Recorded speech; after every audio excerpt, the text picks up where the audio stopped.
Danshi, hello, bonjour. My name is David Garneau, and along with Faye Mullen and Rudi aker, I'm curator of Kahwatsiretátie.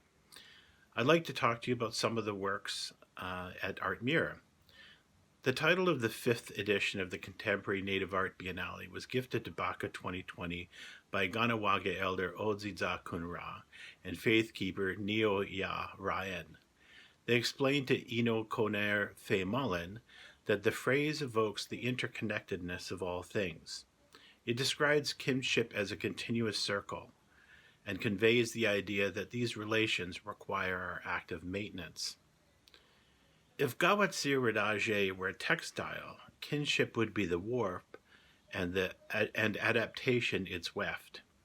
The exhibition features contemporary Indigenous works of art that signal how we are interrelated with our kin, histories, and the environment.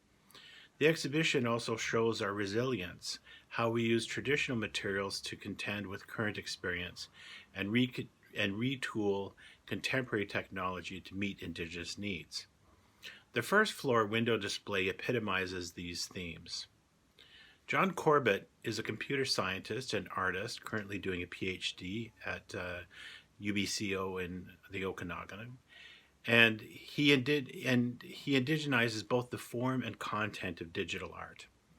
The photograph in the window shows the artist's grandmother rendered in pixels.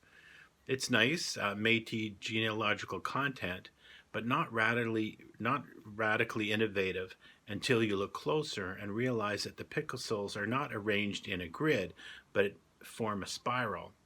And if you use a magnifying glass, you'll see that each point of light is not a pixel in the usual square shape, but is actually a digitally rendered three-dimensional bead, with the lighting and everything. It's quite remarkable. Corbett has redesigned the digital grid and square pixels that we thought were almost natural or at least inevitable enough to take for granted, and reshaped them to closer reflect the Indigenous worldview. On the third floor, you'll find similarly beaded photographs of 4 generations of Corbetts and an hour-long video spiraling and unspooling the faces.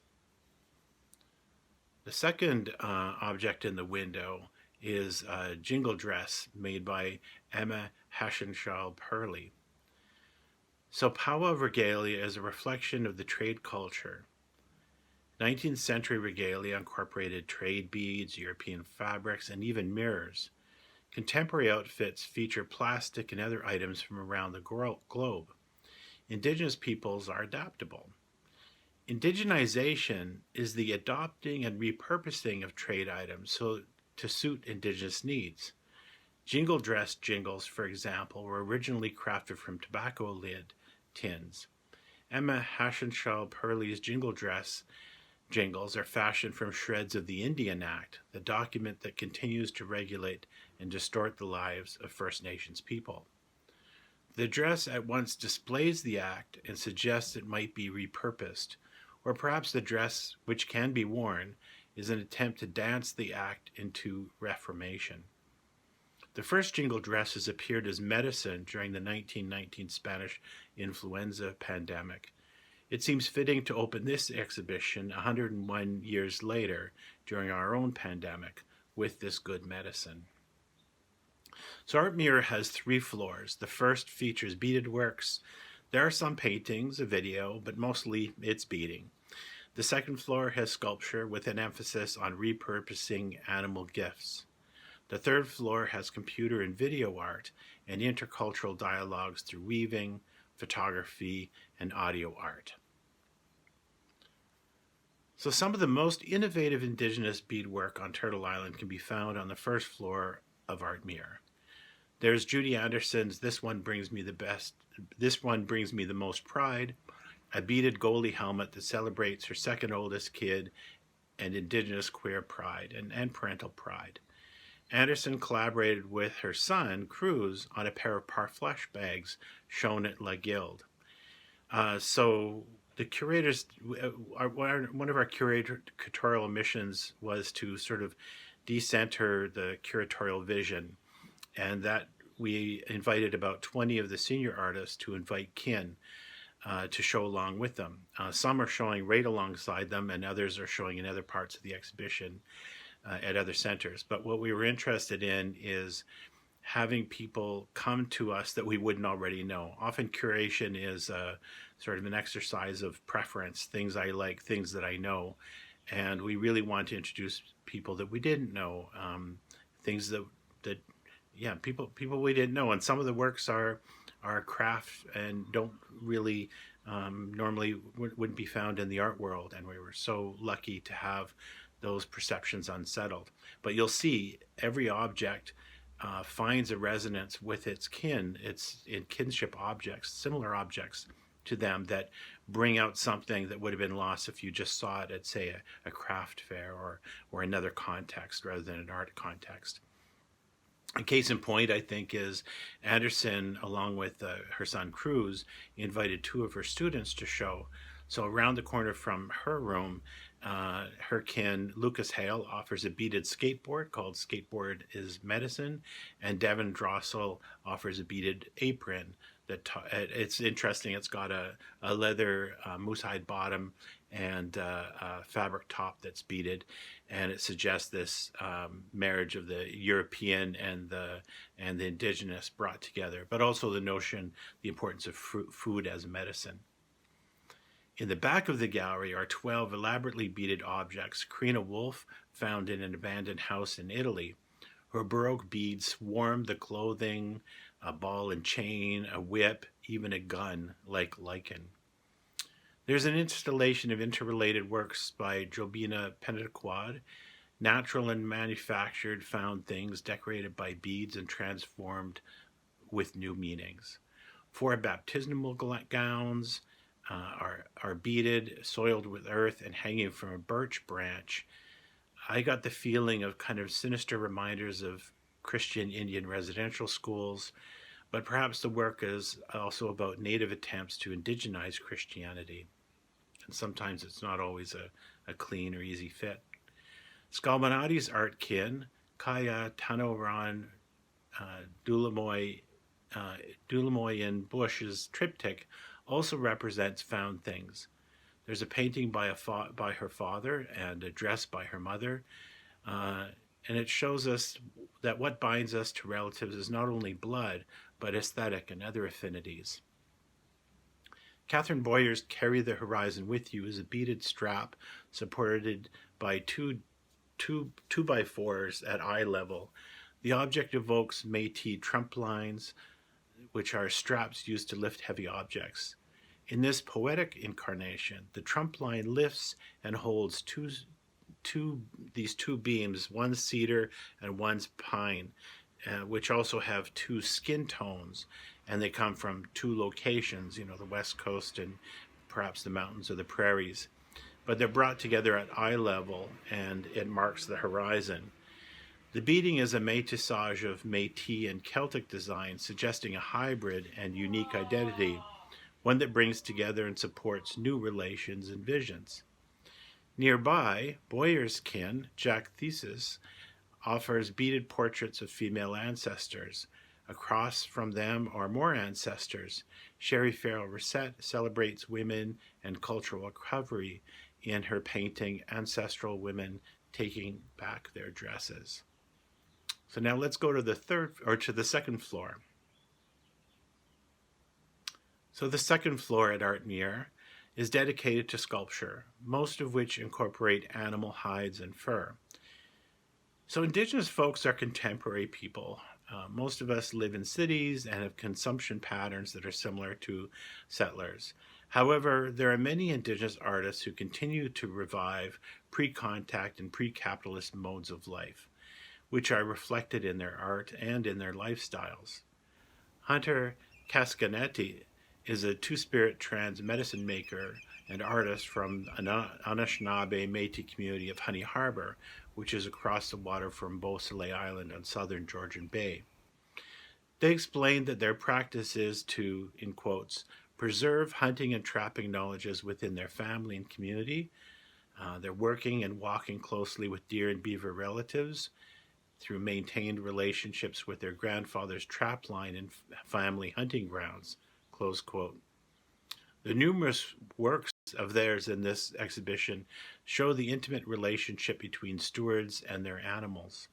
While contemporary consumerism creates a distance between people and the production of our food, Hunter collapses the gap, showing animal traps and the tools that transform animal relatives into meat. This finds resonance in Catherine Blackburn's Believe in Something, 4 beaver pelts stretching boards decorated with beads and photographs that link the artist to her fur trade ancestors. This sentiment reverberates again in work by Marion Snow, who comes from across the river in Kahnawake. Her grandmother's dress is a wall-mounted moose hide that evokes the ancestor and the animal as an integrated being. Larissa Kitchemonia calls up ancestors in her mixed media triptych in which faces are made out of animal hide. Kitchemonia, by name only, the title of the piece, considers the complexity of ancestry when there are broken relations. As she explains, this piece explores kinship, the 2 sides that are embodied in a person.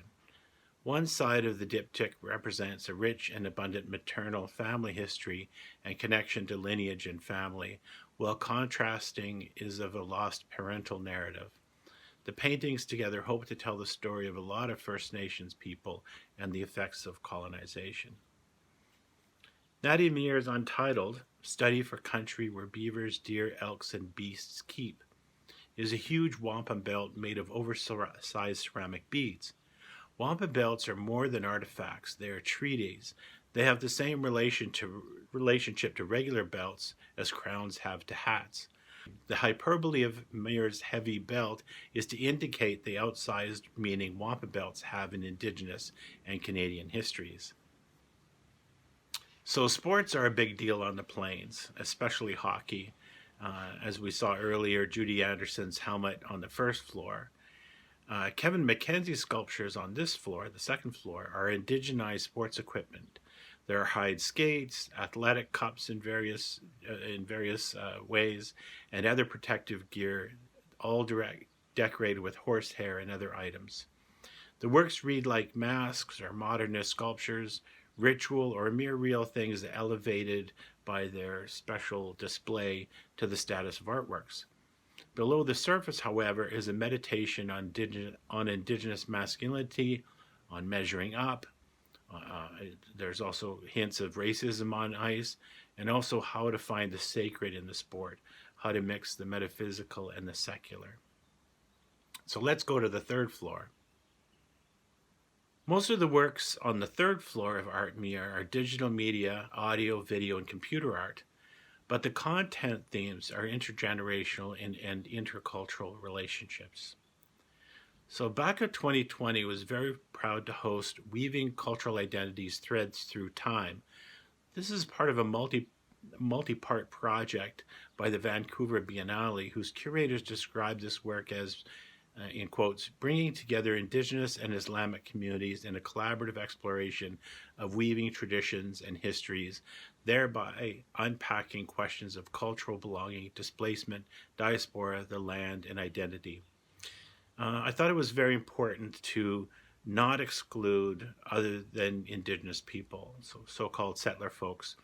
And particularly, I'm interested in sort of doing an end run around the assumption that reconciliation, for instance, or conciliation is about relations between settlers, often thought of as white, European descended folks, and Indigenous folks, but to think about Indigenous folks and their relations with Africans living here, diasporic folks from all over the place who don't identify as white or European. And this was a case in point. So when the curators of the Vancouver Biennale said that this work is available, we were quite excited. And part of the reason was, as I'll show, a work that I chose earlier, it just seemed to rhyme up perfectly, and so they're side by side on the third floor. That work, the BACA incarnation of the weaving work, consists of 4 floor weavings by West Coast Indigenous artists, enveloped by a framing jacquard weaving with the words by Muslim poet Ephemeral. I can't do this complex work justice in the short space. Please check the exhibition and our website, also the Vancouver Biennale for more details. If you can make it to the physical site when we're up and running, there's a video that explains this unique relationship and how the project wasn't just a set of objects, but a set of relationships. And that idea echoes very well with Kahwatsiretátie. So these weavings rhyme with another project we're hosting that also came from the West Coast. Diane Roberts, who's living now in Montreal, but was for a long time in Winnipeg, did a piece on the West Coast called Hexam, To Be Here Always, 6 Questions. And it's an audio photo installation, so a set of 5 photographs and audio headsets that you wear. And the photographs document the artist's group residency at Kincom Inlet in the summer of 2018. The project is also too rich to do justice here, but in short, while looking at those photographs from the visit, participants listened to a moving montage of audio in the visiting audio of the visiting artist reflecting on the experience of land and self and interrelations. Roberts explains her background, her methodology, what she's thinking of. She says, we carry story, we make story, we witness story. 2 phrases that best describe my artistic vision are cultural intersections and artistic collisions.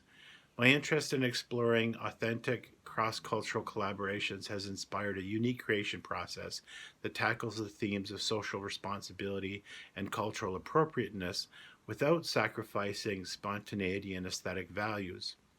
Founded in 2004, the Rivals Legacy Project opens the door for a deeper examination of African and Indigenous ontologies as a necessary grounding for the uprooting of decolonized creative processes drawn from ancestral sources. Hexam, To Be Here Always, 6 Questions, was created drawing on an exercise from the first stage of a Rivals Legacy Project.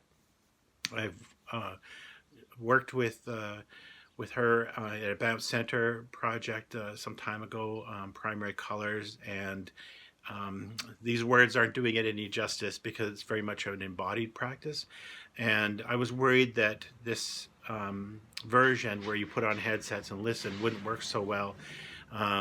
But the audio is so artistically montaged together that you're not hearing kind of like an essay, but a collage of voices coming to terms with land, especially to land where their ancestors didn't necessarily come from, if they're diasporic people. And how do you home in a place like Canada, especially when you do recognize that it's Indigenous territory? How do we negotiate these things?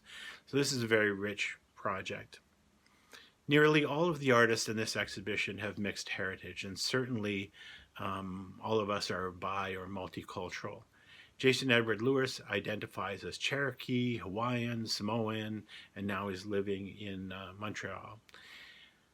But his work here and elsewhere imagines a space implicated by these identities, but not entirely fixed by them. I think that's one of the things I really appreciate about Jason's work. It's rooted in these identities. He's understanding himself as a racialized person, but what do you do with that? And so it's a non-victim set of relations that he inscribes. I like his work a lot, but these 2 pieces that I chose, I found the most poignant. They're interactive poetic works, so you can move text around on the screens, and you're making your own poem up, but you're also limited by the words and phrases that he's using. You have a sense of agency, but it's almost like he's implicating us as a racialized person, what that might feel like. And I'm going to quote him at length because these are difficult pieces to describe. So Lewis explains, in quotes, the first piece, Smooth Second Bastard for iPad and iPhone. So he explains that, quote, it engages questions of how we talk to one another, how we locate ourselves in wider cultural geographies, and how we authenticate ourselves against our own expectations and that of our Indigenous and non-Indigenous communities. So again, Here, there's an important theme that comes quite frequently throughout Kahwatsiretátie, the notion that Indigenous people are not isolated in a bubble of constant and continuous indigeneity. We're part of a larger, complex set of cultural matrices that we have to negotiate constantly. The second piece, again, these are the best titles ever. The second one's called Smooth Second Bastard. It's a meditation on the difference between being asked, where are you from, and being asked, are you from around here? So he says, growing up where and how Lewis did, as the adopted son of a white rural mountain family, Lewis tends to see insider-outsider dynamics before he sees prejudice. Such a viewpoint can be gracious and naive, and he sometimes finds it difficult to tell which. So that ambivalence and ambiguity of identity is really important here. I think you'll find that in these works, that some of them will assert a very strong sense of identity that's continuous within personal history, especially if someone is living still on their territories, especially if they're on reserve, and using materials that are familiar to people outside of the art world but part of their cultural world. But most of us are MFA'd or at least BFA'd, universified and living in cities. And so how do we contend with our sense of identity? We can't separate it completely from the world that's around us. The world that surrounds you wants to death. I want to describe Jason in more detail. He says there's two texts. There's one that's in brown floating and one in black. So the brown text, moving upward when triggered by the reader dragging her finger across the screen, is a poem written by Lewis about Lewis's struggles, explaining to his young sons how the culture in which they find themselves tried systematically to kill their ancestors, and how that culture continues to treat Indigenous people as a nuisance and as an anachronism that it wishes would just die and disappear, and how there are people that might hate them, the boys, and want to do them harm simply because of their skin color. In the video of their 2017 performance, Annie, We Want to Draw With You, We Draw With You, Hannah Claus and her art kin, Peter Moran, celebrate the life and influence of Annie Puduguk, who passed tragically the year before this performance. Their action calls attention to the need for intra-Indigenous recognition and celebration. That is, an Indigenous art world beyond recognition by the dominant art world. So what can I say about Scott Benesiinaabandan? I'm sorry, Scott. Scott Benesiinaabandan. Scott. His piece, Unsacred Clown. I suppose I could force a fit with the other works on this floor in this collection, but that would be disingenuous. I chose this work because the clown has haunted me since I first saw it in Scott's graduating exhibition of a decade ago. I wanted to see it again, see if it still held its energy, what it might mean in this company. It is indeed a singular work. I was wondering, so while it offers a glimpse of the contrary tradition, which is actually, I can't describe it to you. It's not secret. Yeah, maybe it is secret and sacred knowledge, but backwards people might know what I'm referring to. So it gives us a glimpse of this tradition, of this figure, but as an artwork, its power exceeds any attempt to speak, to write, to think it into sense and submission. I'm going to loop back the final work I'm going to talk about, and I'm sorry I haven't been able to talk about every work here. This video would go on for hours, and I'm not talking about these works in the depth that they deserve, surely, but it's a bit of a taste. But I'm going to return and actually repeat some of the sentences I started this video with. And I want to talk about John Corbett's 4 Generations digitally generated spiral bead portraits. So there was a photo of his grandmother, a beaded portrait in the window, and if you go to the 3rd floor at the back, almost as the last work, you'll see the full series of the photos of each of his relations, and then a video. So John Corbett is a computer scientist and artist who is indigenizing both the form and content of digital art. I just can't tell you how important this innovation is. So you're looking at portraits of his relations, his daughter, himself, his dad, and his grandmother. And I think there's an aunt in there too. And what happens is there's a little dot, and then there's a spiral. It takes about 15 minutes, and then it unspirals, and then you see another face underneath, and so on through the 4 generations. It's almost like this beaded thread or extended DNA chain showing how related to each other, but also how each generation displaces, carries forward the information from the past, but also certain bits are left behind as we're creating new people. It's a very thoughtful, ingenious piece. But to me, it's the formal innovation that's so important. Because what he's done here is many of us will take the tools that we're given or fall into, and we'll try and bring in Indigenous content. But he's questioning those very tools and refiguring them.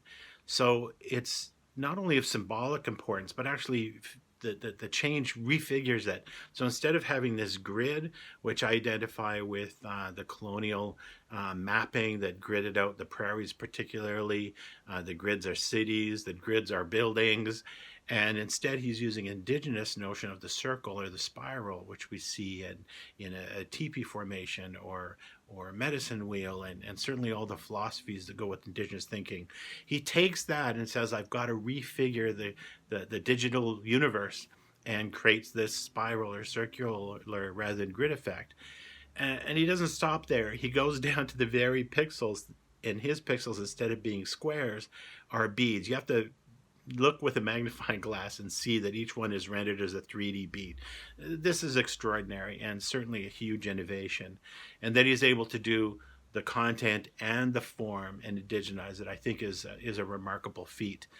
And I love seeing this piece and reading back through the other works, because everyone's doing this, right? We're all taking these new things and reflecting on the old, or taking old things and techniques and showing how they presage or can inform the present time.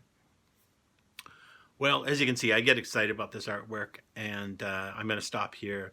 I hope you enjoyed the tour of Kahwatsiretátie, and please check out more videos and other BACA 2020 content.